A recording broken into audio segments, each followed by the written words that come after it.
If you're feeling stressed out a lot, this video is for you. I've got 4 natural tips how to help to reduce your stress and, more importantly, your cortisol levels. Okay, tip number 1 is to go out and spend time in nature. Now, taking a walk in the forest is something that is really tangible. It's something that you can do.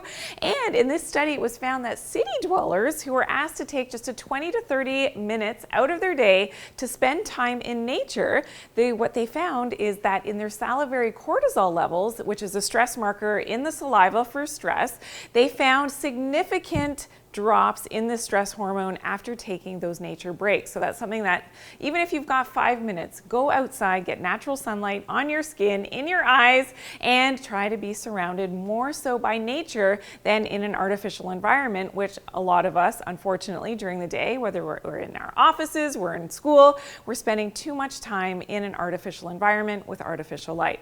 Okay, tip number 2 for reducing your stress and cortisol is to do a cold water dunk.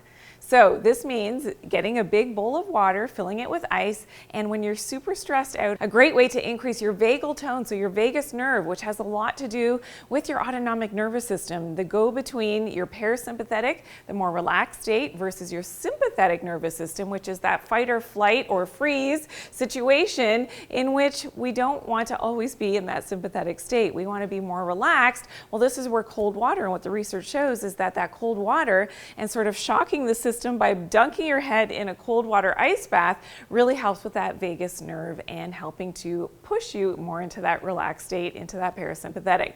Now, if you don't have access to a bowl of water, you want to do something quickly, just run your hands under ice cold water in the tap. Also, grabbing a couple of ice cubes can do the trick as well, just to reset your nervous system so that you can reduce that cortisol. Okay, tip number 3 for balancing out that cortisol is to practice some breath hold work. Now, this is something that I actually covered in a podcast. I'm going to give you the link in just a second to that video. And this is amazing to be able to learn to slow down the breath and actually breathe less often. This is going to really do wonders for your autonomic nervous system, for reducing your overall stress and your cortisol levels.